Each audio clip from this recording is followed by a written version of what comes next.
Selamat datang di program pembelajaran Prodi Keperawatan Kelas Pangandaran Universitas Padjadjaran. Saya Heli Yulianita, dosen Fakultas Keperawatan Universitas Padjadjaran. Dalam video ini, saya akan menjelaskan tentang fungsi pengarahan. Melanjut bagian dari fungsi manajemen, pengarahan merupakan keempat dari fungsi manajemen.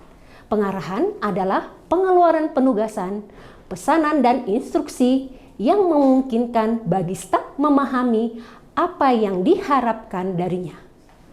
Pedoman serta pandangan staf sehingga manajer dapat berperan secara aktif dan efisien untuk mencapai tujuan organisasi. Pengarahan juga merupakan kegiatan untuk mempengaruhi orang lain agar mau dan suka bekerja untuk menyelesaikan tugas demi tujuan bersama.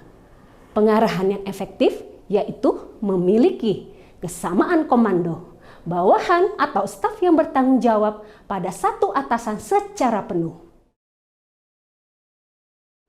Adapun komponen pengarahan yaitu pendelegasian, komunikasi, motivasi, supervisi, dan manajemen konflik. Pada kesempatan ini, kita hanya akan membahas pendelegasian dan supervisi. Salah satu komponen pengarahan yaitu pendelegasian.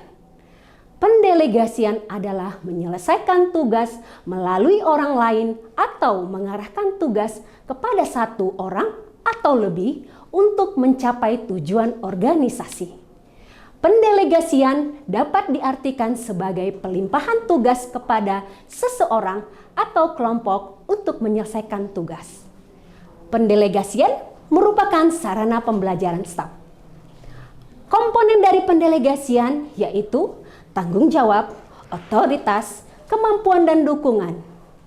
Tanggung jawab memberi kesempatan bagi staf untuk produktif dan efektif. Otoritas atau wewenang adalah pemberian hak dan kekuasaan kepada orang yang didelegasikan untuk mengambil keputusan terhadap tugas yang dilimpahkan. Kemampuan seseorang dalam melaksanakan tugas yang didelegasikan menjadi pertimbangan bagi manajer. Dukungan dari manajer dan anggota staf lain akan menciptakan suasana yang asertif dan menimbulkan kepercayaan diri.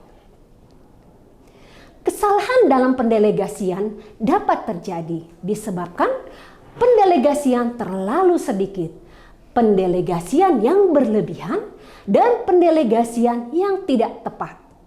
Manajer ingin menyelesaikan seluruh tugasnya sendiri dan kurang percaya kepada stafnya karena manajer berasumsi staf butuh pengalaman dalam menyelesaikan tugas itu, atau manajer berpikir dalam melakukannya sendiri dengan lebih baik dan lebih cepat daripada orang lain.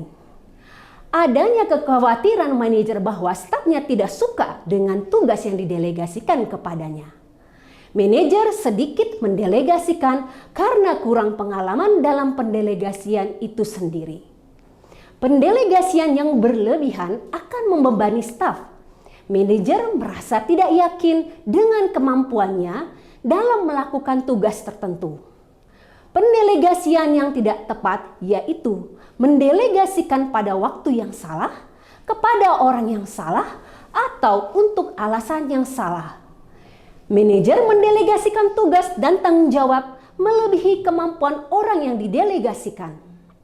Prinsip pendelegasian yaitu susun tugas, pilih orang yang tepat, arahan dan motivasi kepada staf, supervisi, seleksi dan susun daftar tugas yang akan dilimpahkan secara rasional dan sesuai kemampuan staf yang didelegasikan.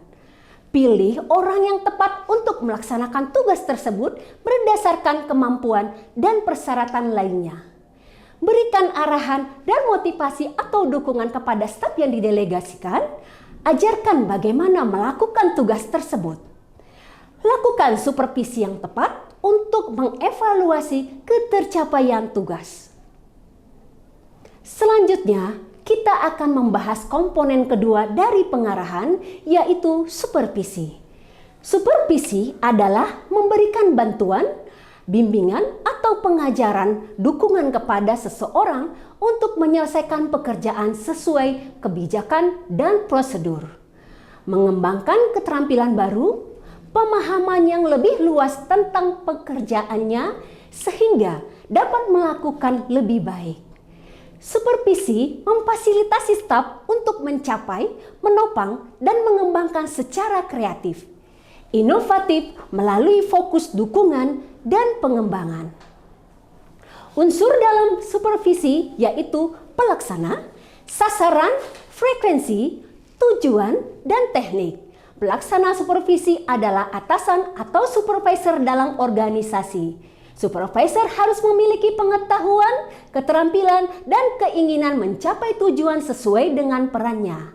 Sasaran dari supervisi adalah pekerjaan yang dilakukan staf atau bawahannya. Supervisi harus dilakukan dengan frekuensi yang berkala atau rutin. Tujuan supervisi yaitu mengorientasikan, melatih, membimbing staf sesuai kebutuhan dan mengarahkan untuk menggunakan kemampuan dan mengembangkan keterampilan baru. Teknik supervisi yaitu langsung dilakukan saat kegiatan berjalan dan tidak langsung dengan cara mengevaluasi laporan tertulis maupun lisan. Selanjutnya, fungsi supervisi yaitu perencanaan, pengorganisasian, pengawasan dan evaluasi proses, pengawasan dan evaluasi hasil. Supervisor merencanakan perbaikan kinerja staf dan mengembangkan prosedur baru. Supervisor melakukan restrukturisasi perubahan sumber daya manusia dan sumber material dalam waktu pendek. Supervisor bertanggung jawab mengawasi lingkungan dan mengukur hasil dari proses kerja. Supervisor menerima tanggung jawab untuk melaksanakan standar profesional dan standar akreditasi, serta memonitor pelaksanaan standar. Berikut sumber bacaan yang dapat Anda baca untuk dapat memperkaya khasanah keilmuan tentang fungsi pengarahan pada manajemen keperawatan. Demikian penjelasan tentang fungsi pengarahan. Sampai bertemu lagi dengan pembahasan materi yang lain. Terima kasih.